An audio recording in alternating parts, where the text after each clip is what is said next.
Thank you for tuning in to MacroView Television, and welcome to another brand new edition of the Taiwan Outlook, the program that brings you the different faces and lets you hear the different voices of Taiwan.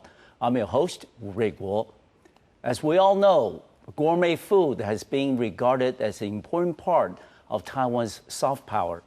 And on today's program, we're delighted to have Dr. Zhu Hei-Lin, who's an associate professor and the chair of the Department of Hospitality Management at Tunghai University here in Taiwan, to talk about the kinds of programs that we have to internationalize Taiwan's beautiful cuisine. Welcome to the program, Professor Zhu. Thank you, Dr. Wu. Pleasure to be here. Okay, well, it's a delight to have you here on the program. Yes, First of all, as I said at the beginning of the program, gourmet food has always been regarded as a very important part of Taiwan's soft power. Right. And we understand there are some projects trying to internationalize Taiwan's gourmet food. Would you like to explain, those programs to us? Yeah, sure, definitely. As you just mentioned, that gourmet food is one of the soft powers that Taiwan is going to promote right now. Good. And I think that it has been on top of the policy of the executive yuan right now, because developing restaurant industry domestically and internationally both benefit Taiwan's service industry and also help the economic growth. And so right now the government is promoting Taiwan gourmet food, and the program is called the Gourmet Taiwan International Action Program. Okay, good. And this is right under the cabinet, the executive yuan. Right. Okay. Right. But let's be honest, Taiwan's food, even though it's been well documented, right, but it's something that we have been promoting only in recent years. Right. So what is the level of international visibility of Taiwan's gourmet food? Actually, I think Taiwanese food is most well known in the South Asia region, like in Japan, in South Korea, Malaysia, Hong Kong, Indonesia region, but it's less commonly known in Europe or America. And so the government's goals for promoting this program is to increase Taiwanese gourmet international visibility. Okay. Yes. And what is the objective? After people around the world learn that Taiwan has wonderful foods and the cuisine is very attractive, what is the ultimate objective behind government policy? Are we trying to stimulate the number of foreign visitors and tourists to Taiwan and make Taiwan possibly sort of like the cuisine capital of East Asia? I think so, yes. Okay. This is one of the main goals to increase, because tourists come to visit Taiwan. One of the attractions is to experience the local cuisines. And this is a top one attractions for tourists according to the Tourism Bureau statistic. Okay. And I think this is one strategy to increase people visiting Taiwan and to recognize Taiwan's have great food. Otherwise, people, when they think about Taiwan, they think about computers. Of course. Computer chips. High but tech. They don't know, high tech. They don't know Taiwan has awesome food. And this is a shame for us. Yes, of course. And how would you think that by promoting the delicious foods that we have in Taiwan will help the overall soft power of the island? How would that, make us somewhat of a more attractive destination for both tourists and regular visitors alike to come to Taiwan, not only for business reasons, for education reasons, but also for the fact that to enjoy the variety of local cuisines? Yes, I think Taiwan, our image presented to the world has been, as you said, high-tech or like agricultural background. Of course. But really people understand Taiwan, we have amazing food. So as you said, delicious food has been a very major component in cultural exportation. Yes. And like France, like Thailand, like Italy, or Japan. Or Japan, they have been doing this for a long time. And I think it's right, we are trying to catch up. All right. Because our food, Taiwanese food, is awesome, basically. Okay. And so right now we are trying to catch up this trend. Okay. And in order to use Taiwanese gourmet to attract visitors. And right now the visitor to Taiwan, the tourist number is close to 5 million. Yes. And in 2016, it is looking to receive about like 10 million. Double. Okay. Yes. All right. And so we are preparing for that. All right. And so the goal of this program is also to increase the number of the restaurants by 3,500 more restaurants and creating more jobs. All right, good. And let me ask you this, though. I mean, with the increase in the number of foreign visitors and tourists to Taiwan, how is the industry preparing itself for the arrival, the expected arrival of visitors from all over the world, some of which may not be accustomed or had any prior exposure to the kinds of foods that we have in Taiwan? How do you kind of prepare the local restaurateurs, the operators here to make the adjustments that make Taiwan's food even more international? I think right now, one of the goals of this Gourmet Taiwan International Action Program, one is to increase local restaurant operation standard to meet the international level in terms of food quality, in terms of sanitation, in terms of food safety. So one of the goals is to increase the local restaurants operations. And another part of this program is to establish the Gourmet Taiwan image by assisting chefs participating in international coloring contests, competitions, or sponsoring international food festival in Taiwan. So it's like, in one hand, we are preparing the local restaurants owners for them to, increase their levels. And also, on the other hand, we're preparing for the Taiwan's image of Gourmet Island, as you just said. Okay. And let's go back to the program, the Gourmet Taiwan International Action Plan. This is something that's under the Executive Yuan. Right. And how long is the project for? And how big is the budget? What are the priority means or avenues that the government plans to utilize to promote Taiwan's wonderful cuisines? Okay, first of all, this program is running for 4 years. 4 years? Yes, from 2010 to 2013. Okay. And the government is expecting to invest 1 billion Taiwanese dollars. Good. And it is expected to encourage about $2 billion from the private sector. All right. And this program also expect to increase local restaurant brands. Currently have about 30 local restaurant brands and expect to increase 50 to 50 restaurant brands. And the value of doing this is to helping the local, first of all, it forms a think tank. It invites the professionals from the industry, from the academia, from the government, or from the non-profit organization to form a culinary organization. And this organization serves as a think tank to brainstorm strategies, discuss policies related to promoting Taiwanese cuisine to the world. And also it will provide consultation to the restaurants interested in open business overseas. Yes, and not only the action programs looking to help the local business people to open restaurants overseas, but it also have a more aggressive approach, which is to set up a Taiwanese gourmet district in major airports and the shopping malls in the big cities. And I think this is a very good strategy because it will increase Taiwanese food's visibility very quickly and very efficiently. All right. And Professor Chu, as you know, our program is seen around the world. For those viewers who are watching our program and trying to learn about Taiwanese food, can you give us some typical dishes that will be considered as part of Taiwan's gourmet foods? Typical dishes, I think it's kind of hard because we have a lot of selection, a wide range of selection. Typical Taiwanese food consists of Hakka cuisine, like like cai bao neng, Yes. right? And also some street eat, and also the southern cuisine from mainland China. Okay. And I think this go back to the history of Taiwan when we talk about the characteristic of Taiwan cuisine. Okay. Yes, Taiwan has been under Dutch, Spain, and Japanese occupancy.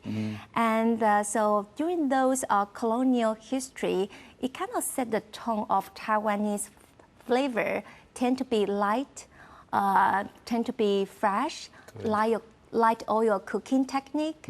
And later on, around 1949, the military troop relocated to Taiwan, and it brought not only military troop, but also lots of creative chefs as well.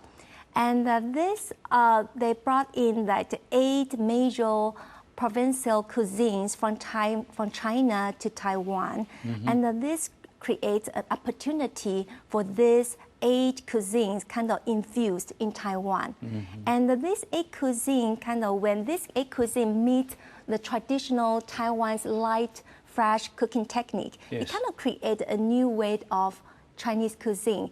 Tend to be light, fresh, true to the original taste, and very simple, and yet very complex in the flavors.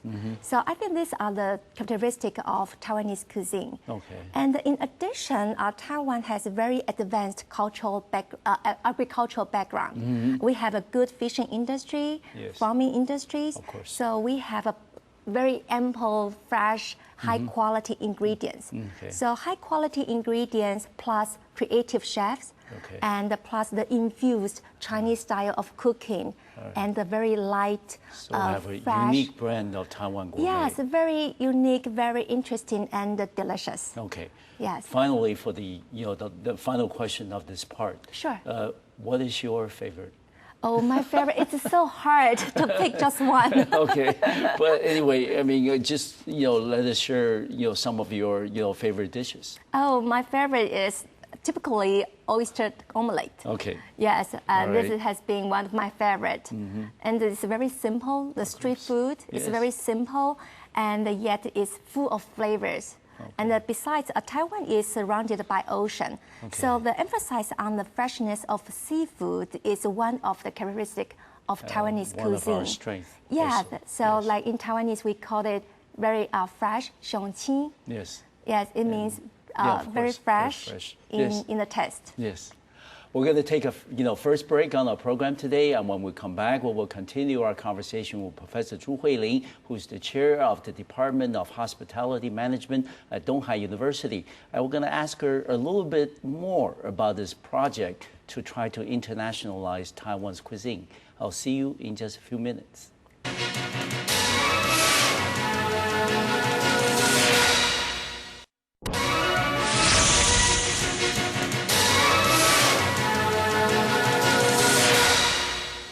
Welcome back to the second part of today's program here on the Taiwan Outlook. I'm your host, Wu Rui Guo.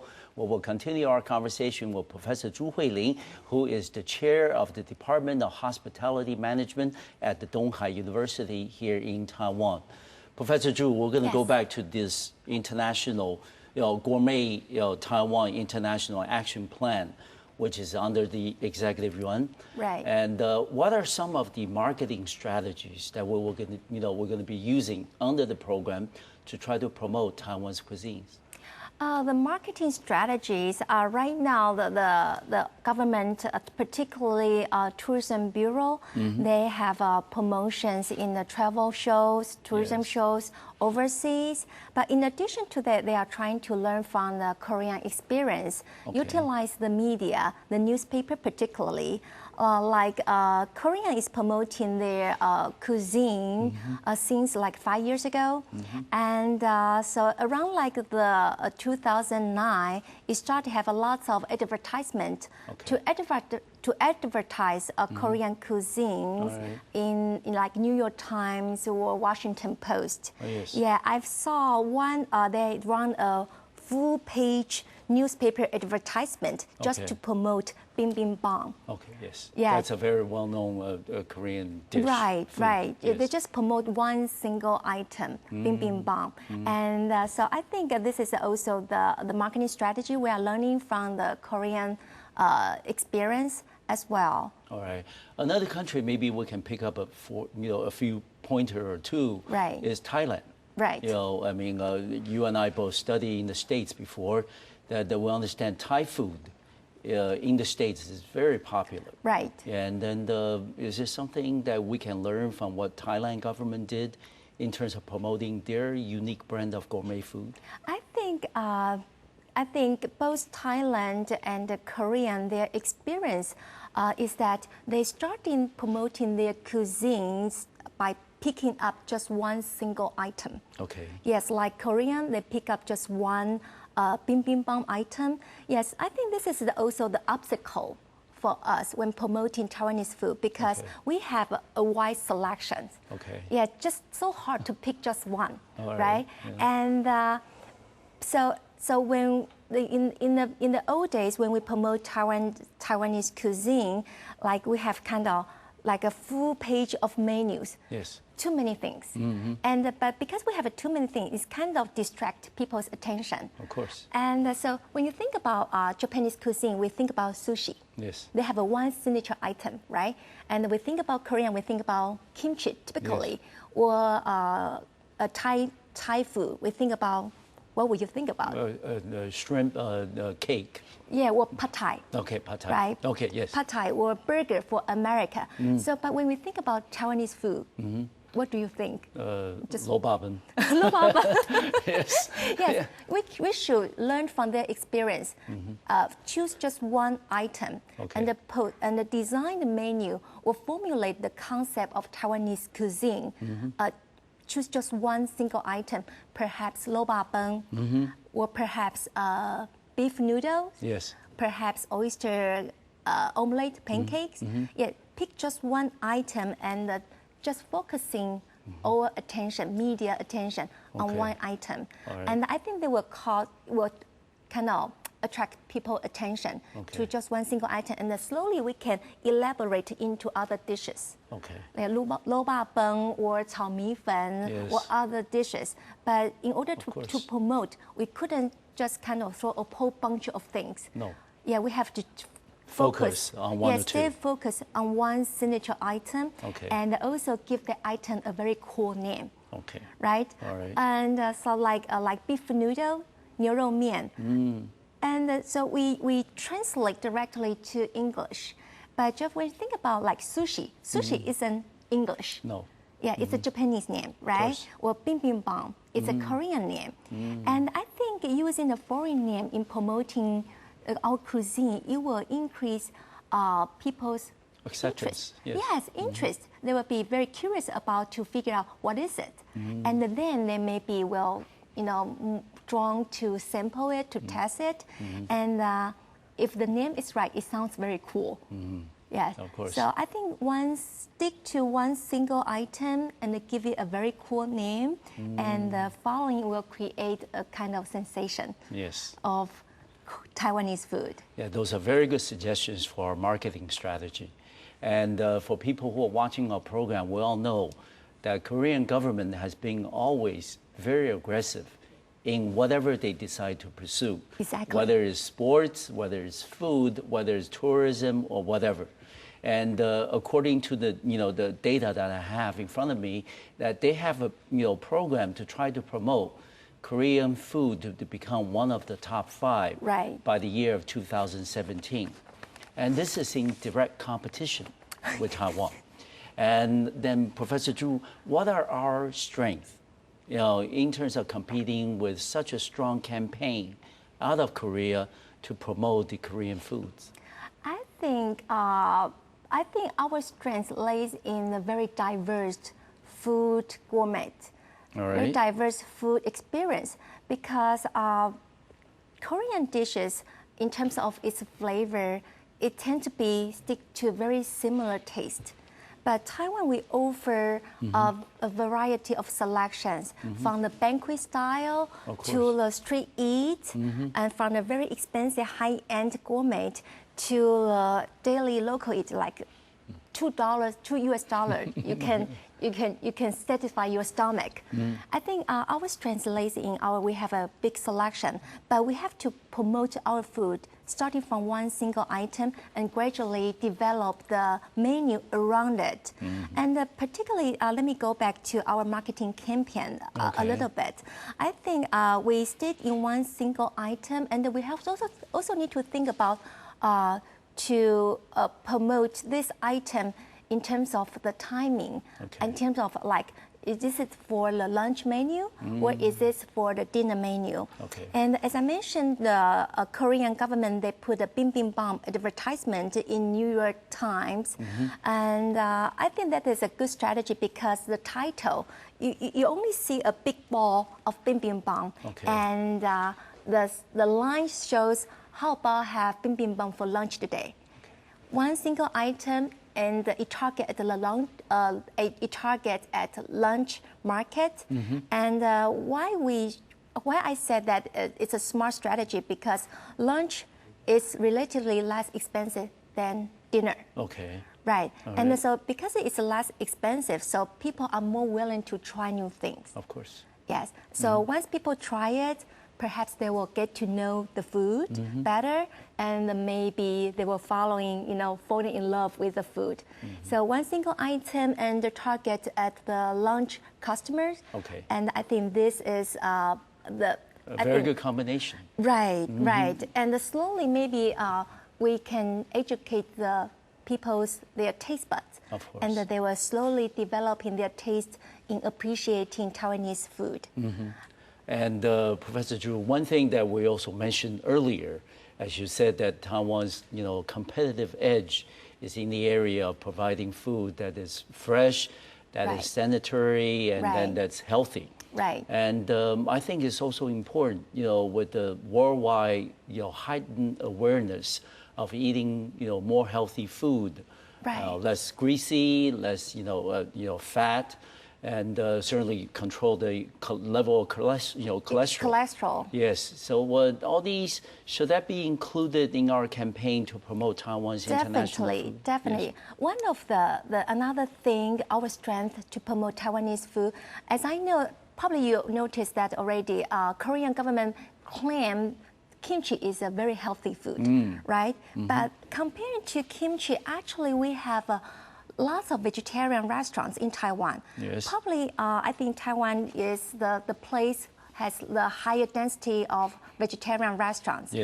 And vegetarian restaurants is healthy, fit to the trend right now, the diet trend, and the traditional vegetarian restaurants, they have associated a lot with the religious. But right now there's a new trend. It fixed on the target of promoting healthy diet, healthy eating, healthy lifestyle. And I think this is another area we should focus on promoting vegetarian restaurants. Like there's my friend opened a restaurant in New York. It's called Zen Palette. It's a vegetarian restaurant, and it has a very cool design. And having vegetarian meals is kind of a cool thing among the youngsters in America, particularly in the metropolitan area like New York, like San Francisco. And so I think maybe this is an area we should promote our Taiwanese food. Because Precisely. Yes, so as you said, we have a lot to offer. And it's just one thing that how we package our gourmet food.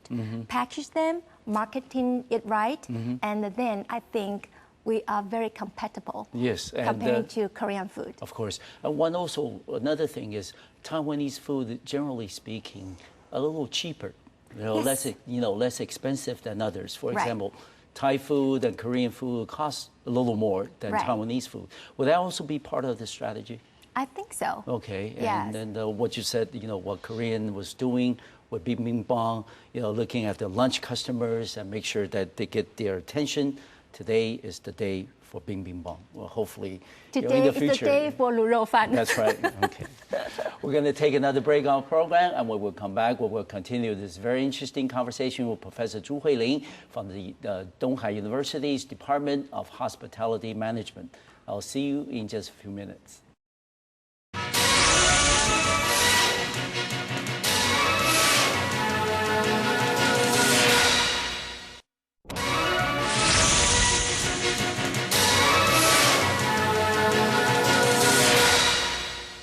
Welcome back to the Taiwan Outlook. I'm your host, Wu Ruiguo, where we'll continue our conversation with Professor Zhu Hei-Lin, who's currently the chair of the Department of Hospitality Management at Tunghai University. Professor Zhu, yes. Let's talk about the fact that we are trying to promote Taiwanese food, make this a year of making Taiwanese gourmet more international. Right. But also at the same time, this is the 100th birthday, right. the centennial anniversary of our country, and certainly government has would like to see the number of foreign tourists and visitors to Taiwan increase by another 20% from right. what you mentioned last year was around 5.5 million. Right. Okay, and what would be your suggestion as somebody who's a professor in the area of hospitality management, in terms of restaurants, in terms of hotel and other recreational facilities? What would be your suggestions to try to reach that goal of at least another 20% increase? Another 20% increase of tourist number. Yes, and also using the food that we're trying to promote as a very important instrument in the process. I think in the last 3 years, we've seen an increase in tourists coming from Malaysia, yes. Indonesia, Hong Kong, Macau, and they come here for food. Yes. Yeah, they come here for food, and also they come here to experience the local farming. They stay in the bed and breakfast, okay. and they visit the local farmers, okay. and they experience the local cuisines. And this is very unique because probably they haven't had similar product like this in their own countries. Okay. And so this increased number of tourists from Malaysia, Hong Kong, Macau, they are all individual traveler, FIT, and so they are backpackers mostly. So they come to visit Taiwan and they take transportation, public transportation, and they just come here with a tour guide, and they search for good food in the restaurant, in the alleys, in the night markets, or in the fine dining restaurants. And I think this is the area we can explore more. And right now, the tourists, half of the tourists they're coming from mainland China, and they come in as a mixed tourist format. They come in as a group. And I think by the end of this year or the early next year, we are going to lift the restriction and to allow the individual traveler visiting Taiwan.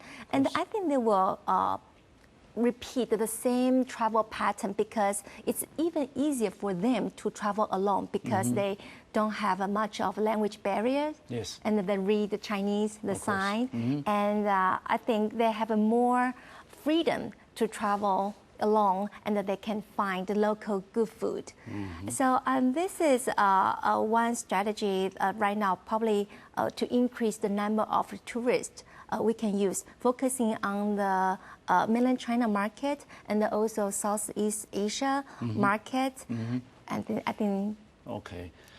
One thing is that, as you know, I was trained as a lawyer in the States, and currently I do have my own, law practice. And I remember one of my clients once told me that he finds Taiwan to be a fascinating place to visit. Right. Whether he comes here for business, for personal reasons, he'll like to take the time, half a day or a day, travel in different parts of the city of Taipei, or if he has more time, that he will travel to other parts of the island. Central Taichung and area. He'll find Taiwan to be a place like a treasure book. There isn't much to look at on surface, but once you dig a little deeper, right. There's a lot more, many more things, many more foods and places to go and things that you would like to experience. But this is something apparently our government hasn't done very well in terms of how to package Taiwan. Because if you compare with other cities or countries in the region, Right. I won't name any names because I don't want to get it, involved in the controversy. But some other places they will have very nicely done, tourist brochures, and they will package the activities, the kinds of things that you're able to do during 1, 2, or 3 days, in that particular place. But once you get there, you find that it's a lot more to do with the packaging, and not much to do with the substance. Taiwan apparently is the opposite. Right. Would you think that this is one area that we can really do better, by packaging, Taiwan in a more international, standard? And in a sense, for example, you talk about, some of the more favorite, local cuisines like lo ba ben and the oazen and things. But, do we have a standardized name in English for all of it?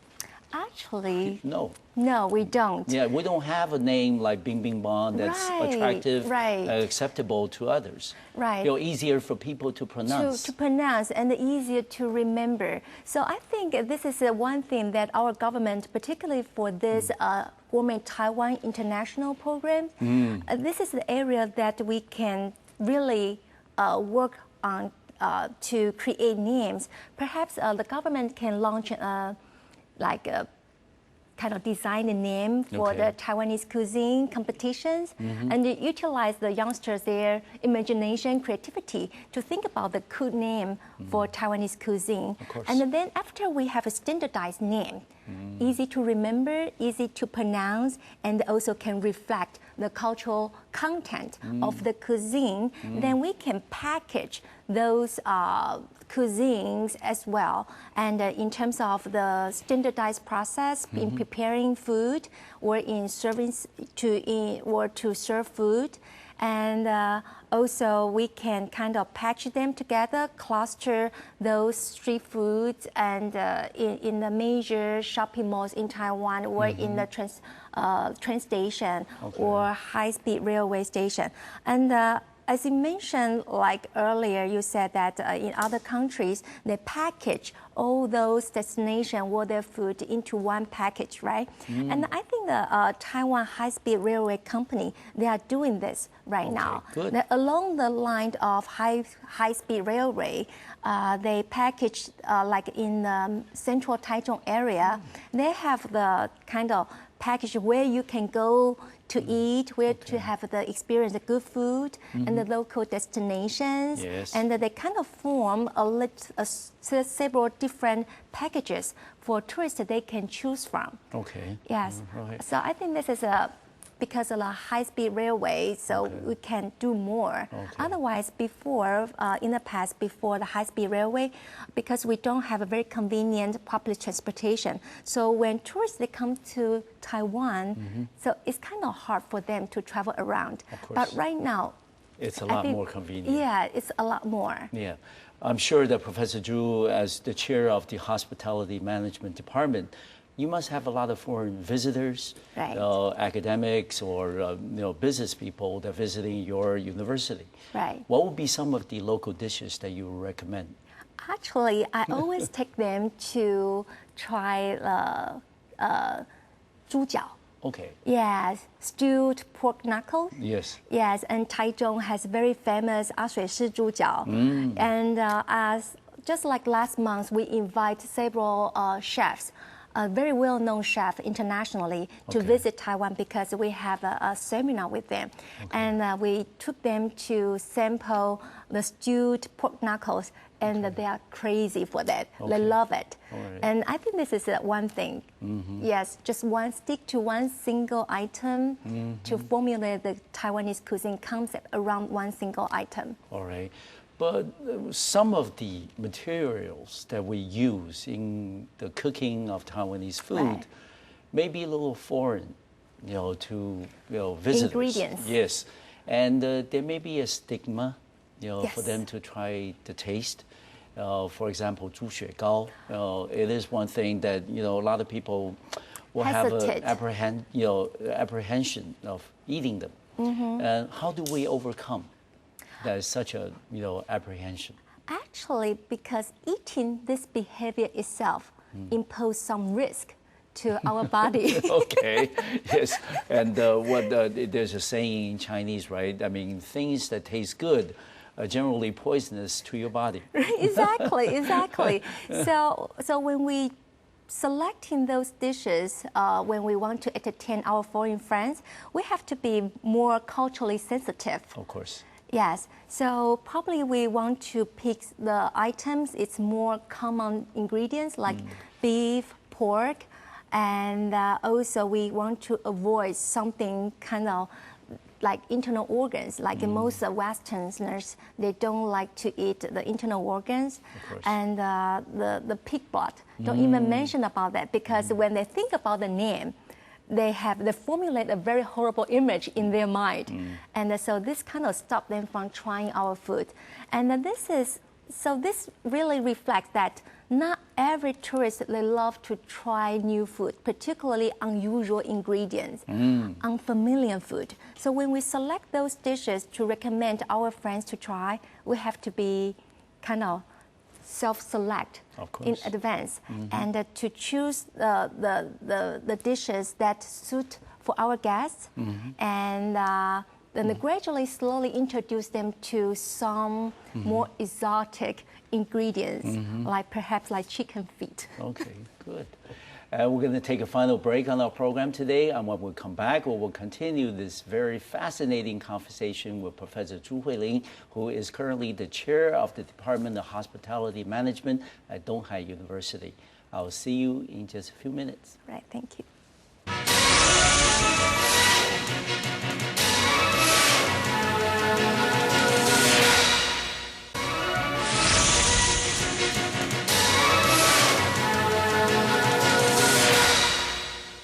Welcome back to the final segment of today's program here on the Taiwan Outlook. I'm your host, Wu Ruiguo, where we'll continue our conversation with Professor Zhu Hei-Lin, who's currently the chair of the Department of Hospitality Management at Donghai University. Professor Zhu, let's talk about the airport. Oh yes, the airport. Yes, we have a couple international airports in Taiwan, one in Taoyuan, of course, and one in Kaohsiung, in Xiaogang, and especially the one in Taoyuan. Since last year, it's been under a lot of public criticism. Right. From the cart, for the luggage, all the way to the food, and also the level of price that these food stands they charge passengers. Right. And given the fact that international airport usually presents the the face, the image of a country, and gives visitors the first impression. Right. And as the saying goes, you don't get a second chance to make a first impression. Exactly. So there was a lot of pressure from the public, saying the food offered at the airport was too expensive, was not very tasty, and certainly gives the impression that we were trying to take advantage of passengers in and out of Taoyuan Airport. What is your impression? What is your assessment of the food situation at Taoyuan Airport today? Has there been market improvement in the process, and how would you think that compares with the neighboring airports? I think this is a kind of touchy question. Okay, but I'm sure you can package it in a very diplomatic way. Yeah, because I think the problem with the Taoyuan International Airport is because it was built almost like 30-something years ago. Yes. It's a very old airport. And when people design the airport, the purpose of the airport is for transportation, not for shopping, not for leisure activity, and definitely not for food. So the layout of the airport, as well as the building code, like before last year, right now they changed the building code. Before last year, it wouldn't allow the restaurant operator to use gas to cook food in the airport because it may pose some public dangers. Yes, and I think these are all the problems why people criticize the food is bad compared with the food outside. Yes, outside the airport. And also in terms of the price because those restaurant operators, they have to pay the premium and also the rental fee to the airport authority. And so I think it's kind of unfair to compare the price for the food within airport versus outside the airport. Because when you compare so if we talk about the food price at the airport, we have to compare it with like the Hong Kong International Airport or like in Korean Incheon Airport. So if you compare the price with another airport in the region, actually it's not that expensive. It's kind of reasonable price. But the problem we have for it is that it doesn't taste as good as it's supposed to be. That's right. And it kind of hurt our image, our face, as the first impression our visitors have for the Taiwan Gourmet. So I think this is one area we need to improve it.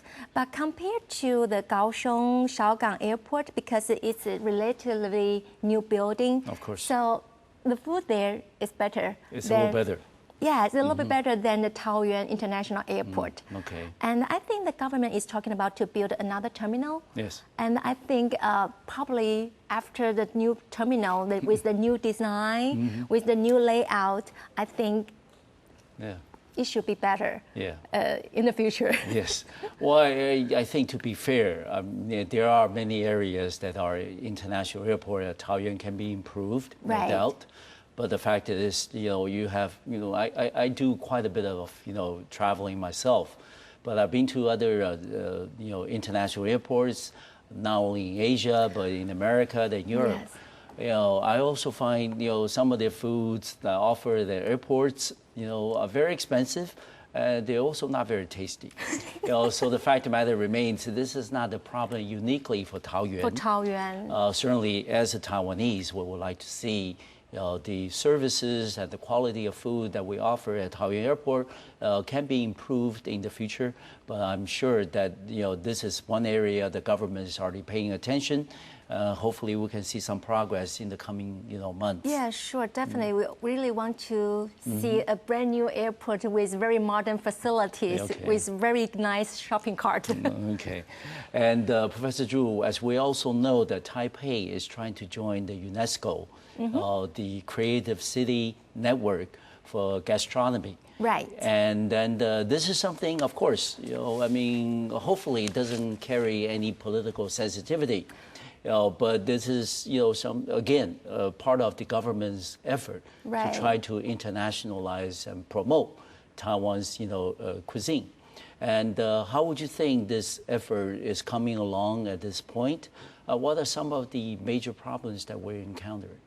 I think to be elected or recognized as a city of gastronomy, they will evaluate several criteria of this city to offer. The first one is if this city has a lot of restaurants and very creative chefs. Yes. And also if this city preserve the traditional cooking methods. And also do they offer traditional food market. All right. And also if it hosts international food festival. And I think Taipei is qualified on 4 measures. We have a lot of restaurants, very creative chefs, definitely, and Taiwanese restaurants tend to preserve the old flavor, right? So many people work hard to keep the tradition, to preserve the tradition. Will follow very old way of preparing food, to handle food. And just go to Nanmen Shichang. Yes. And just go to the supermarket and you will immediately qualify as a city of gastronomy. Yes. And I think, and we have been hosting like beef noodle festivals or international culinary exhibitions. And so we are qualified on the 4 rounds. And I think in terms of the diverse food experience, and also I think no place like Taipei offer gourmet food 24 hours a day. Exactly. Yes, 24 hours a day. Anytime if you want to go out to find good food, you will find it in this city. So I think we definitely qualify as a city of gastronomy. Okay. And I think they will give us very fair evaluation. Hopefully. Yes, definitely. Okay. And in addition to the 4 criteria that you mentioned, what would you think would be some of the other strengths, that competitive edge that Taipei has in terms of applying to become part of this UNESCO's, creative, city, network? I think our competitivity edge lays in our very diverse food selections. Yeah, this is the one thing definitely make us stand out. All right. Yeah, we have like a big banquet, we have a street eat, and like everywhere. And yes. I think I just talked to my friend, also very senior professional in the restaurant industry, yes. and they say, this island, people on this island, we are constantly craving for food. That's right. Seeking for good food, and everybody is kind of looking to try to find the very like hidden small restaurants that provide awesome food. And I think this is kind of like activities yes. we are doing every day. And this is a kind of trend right now. And this sensation, I think, will make us one of very competitive city to win the title of City of Gastronomy. Okay. And I think also Taiwanese, because of people constantly seeking good food, and the chefs or restaurant owner, they have to be very creative. Yes. Yeah, they have to be very creative to use new ingredients or local ingredients. Okay. And preserve the old, also creating the new things. That's right. Yes. Making combination of the best of both. Yes. Exactly. And Professor Chu, final question for today's program. You are the chair of the Department of Hospitality Management. Now you cover not just food, even though you've given us, quite an eye-opening, experience on the kinds of programs that we have in promoting Taiwan's gourmet. So in addition to food, you also cover areas like restaurant management and hotel management. Right. As tourism is one of the 6 emerging industries in Taiwan identified by the government. How would you think that in the coming years, that with new hotels opening up in Taiwan, we'll have quite a few number of them opening in Taipei. 40-something new hotels. Exactly. And so, how can we better prepare for this expected influx of visitors to Taiwan, some of which will come from China, but also from other parts of the world? How can we better prepare for younger people out there who might be interested to become part of the hospitality industry? Yes, I think this is a very good question. Okay. Yes, I think we want our visitor come to Taiwan not just one time. Okay. We want making repeat visits. Exactly. So by doing that, we have to increase our service level to meet the international standards. Yes, in terms of the food quality, and try to leave very positive memories for our guests. And so to do this, we require lots of manpower. Yes. Yeah, because the restaurant or hotel industry is a very labor-intensive industry. Yes, indeed. And we require lots of young students. They devote themselves into this industry. And also the industry itself needs to make adjustment. It has to use, you couldn't see, like typically traditionally, the hotel or restaurant industry, they see this kind of, the servers or service employees tend to be kind of low pay, low skills, but actually it is not. That concept is changing. The concept is changing, so it requires not only physical labor, but also intellectual training. Yes, also the emotional management. Of course. Of course, for the service providers. So we have the industry that have to change their mindset in order to attract more students, talented people devoted into this industry, and then we can provide a very good service to our tourists and to create repeat business. Okay, good. Professor Chu, thank you very much for being on the program today. I certainly want to wish you all the best in all of your future personal and professional endeavors. Thank you very much. Thank you very much. It's my pleasure being here. Well, it's delight is ours.